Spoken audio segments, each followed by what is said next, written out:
Анан ошол жемкорлукка каршы күрөштүн биринчи этабы канчалык максатына жетти? Мына экинчи этабы башталат деп айтпадыңызбы? Экинчи этабы биринчи этабынан эмнеси менен айырмаланат?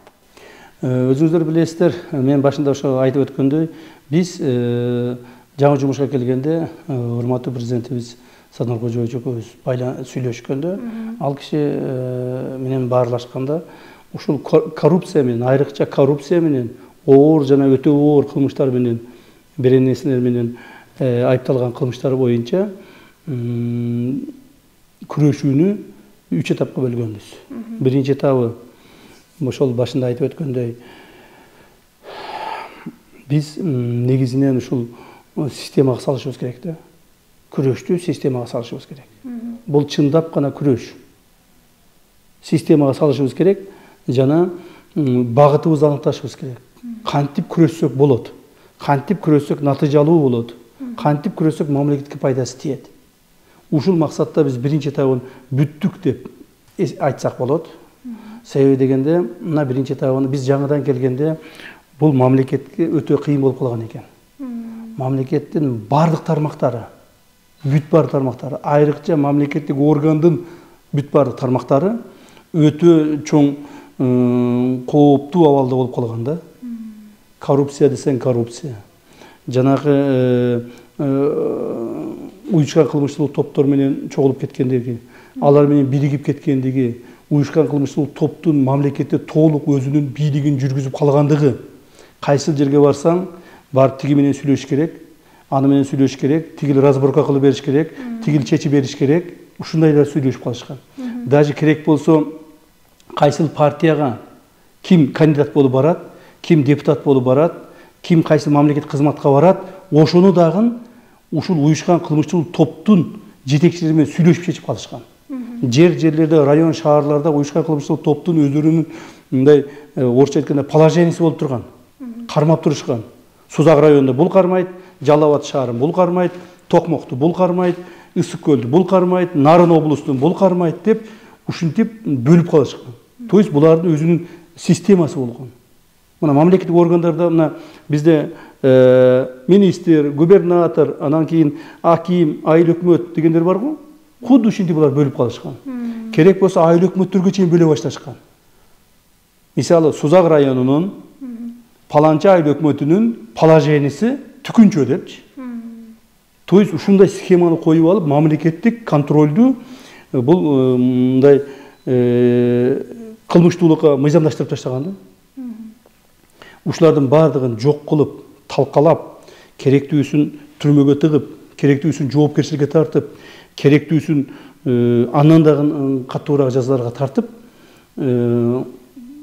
системага салыш керек болчу. Бул уюшкан кылмыштуулук топ менен күрөш. Коррупционер менен күрөш боюнча айтсам, коррупционерлер кайсыл тармакка барсаң, кайсыл тармак менен мындай катыш болбосоң, ким менен сүйлөшсөң, бардык коррупция менен чечилип калган. Кыргызстандагы иштердин баары коррупция менен чечилип калган. Эмне десең дагы. Керек болсо магазинге бар бир нан сатып алсаң дагы, бул коррупция болуп калган. Себеби ошол сатып алынган нандын налогу төлөнбөйт, төлөнсө жарым-жартылай төлөнөт, же болбосо нан контрабанда менен кирип турат. То есть ушунчалык биздин коомубуздун тамырына коррупция жайылып кеткен да.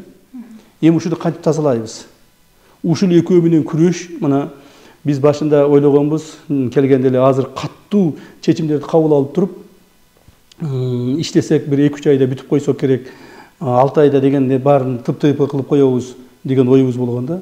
Бирок муну менен күрөш, мына өзүңүздөр көрүп тургандай 2,5 жылга созулду биринчи этабында.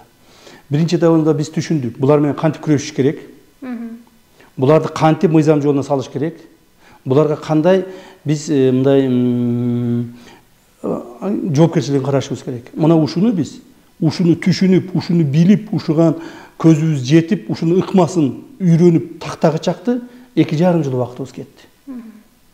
Мына азыр мен билемин. Мен азыр билемин, коррупционерлерди каерден кармашты. Коррупционерлер каерде бар, кимден канча акча алып атат, кантип алып атат, бүт бардыгын билип бүттүм. Бүгүнкү күндө эми азыр биз тармактарга киребиз. Тармактарга кирип, мурда биз тутулган гана коррупционерлерди кармап атсак, бир жерде случайно тутулуп калат, бир жерде случайно акча бергенди кармап калабыз, же башка кылабыз, шуну кармап атсак, ал дагы өтө көп болуп атты. Эми мындан ары биз ошол тармактарга киребиз. Тармактарга кирип, тармактардын арасында коррупцияны жоебуз. Так, түп тамырынан менен кырка баштайбыз. Бул маселени чечиш өтө оор болду. Ошондуктан мен ойлоп атам, мына кийинки экинчи этабыбызда биз коррупция менен күрөшүүнү, коррупция менен жана уюшкан кылмыштык топтор менен күрөшүүнү биринчиден күчөтөбүз. Экинчиден мыйзамдын толук күчүн пайдаланабыз. Бул деген мурда биз ачык эле айтыш керек, коррупционерлерди кармаганда мисалы бир мамлекеттин бир 100 миң сом акчасын жеп койсо, ну ладно, сен 500 миң төлө же миллион төлөп туруп, мамлекеттин бюджетине төлөтүп туруп, анан кийин соттон штраф кылып, же болбосо мындай бир жеңилирээк жаза менен кутулуп кетчү эле да, азыр андай болбойт.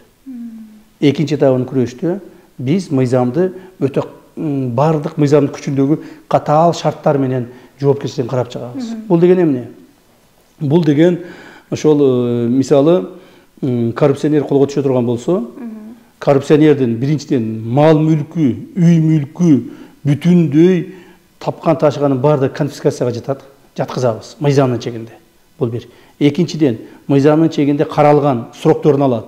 5 жыл болсо 5 жыл, 10 жыл болсо 10 жыл, 15 жыл болсо 15 жыл срогун алып түрмөгө кетет. Эми коррупция менен түшкөн адам мындан ары бизге эгерде түшөт эле болсо чыкпайт. Болду. Мен ушуга кам көрөмүн. Ким коррупция менен бизге колго түшсө, ал түрмөдөн чыкпайт. Бүттү. Түрмөгө кетет. Мыйзамдын чегинде, мыйзамда каралган сроктор менен максималдуу түрдө түрмөгө кетет. Мурдагыдай 2 ай жатып, 6 ай жатып, 1 жыл жатып чыйып кетпейт. Мына ушуну биз камсыз кылабыз. Андан сырткары уюшкан кылмыштык топторду, контрабандисттерди, шылуундарды, мамлекетти алдап, мамлекетти мындай бир мошенничество менен иш кылган адамдардын бардыгын биз буларды не только түрмөгө отургузушубуз керек. Биз буларды не только возмещение ущерба деп коет, аны жасатышыбыз керек. Биз буларды түп тамыры менен жок кылышыбыз керек. Түп тамыры менен.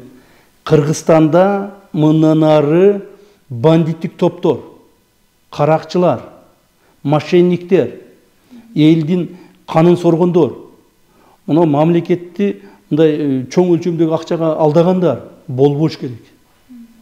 Булар кимдердин арасында? Булар негизинен ошол баягы кылмыш кылгандар, негизинен баягы финансылык сферада, финансылык банк сферасында, мамлекеттик кызматты иштеген мына ачык эле айтайын, Министерство финансовда ушул маселе көп көтөрүлүп атат. Биз бүгүн эртең айтабыз, мына азыр эле ушул маселе боюнча мен карап келдим.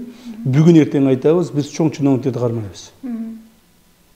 Жакын күндөрдө бизде разрабатывать этилип аткан, даярдалып аткан, уже ушуга чейин даярдалып келген көптөгөн биздин өзүбүздүн мероприятияларыбыз бар.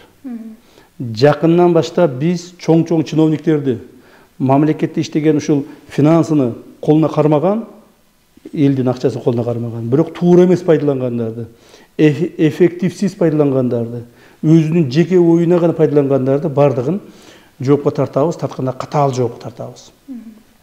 Ошон үчүн мен айтып атам, экинчи этап башталды. Экинчи этап менен мен мурдагыдай кармап чыгарбаймын. Экинчи этап менен уже катуу чараларды колдоном.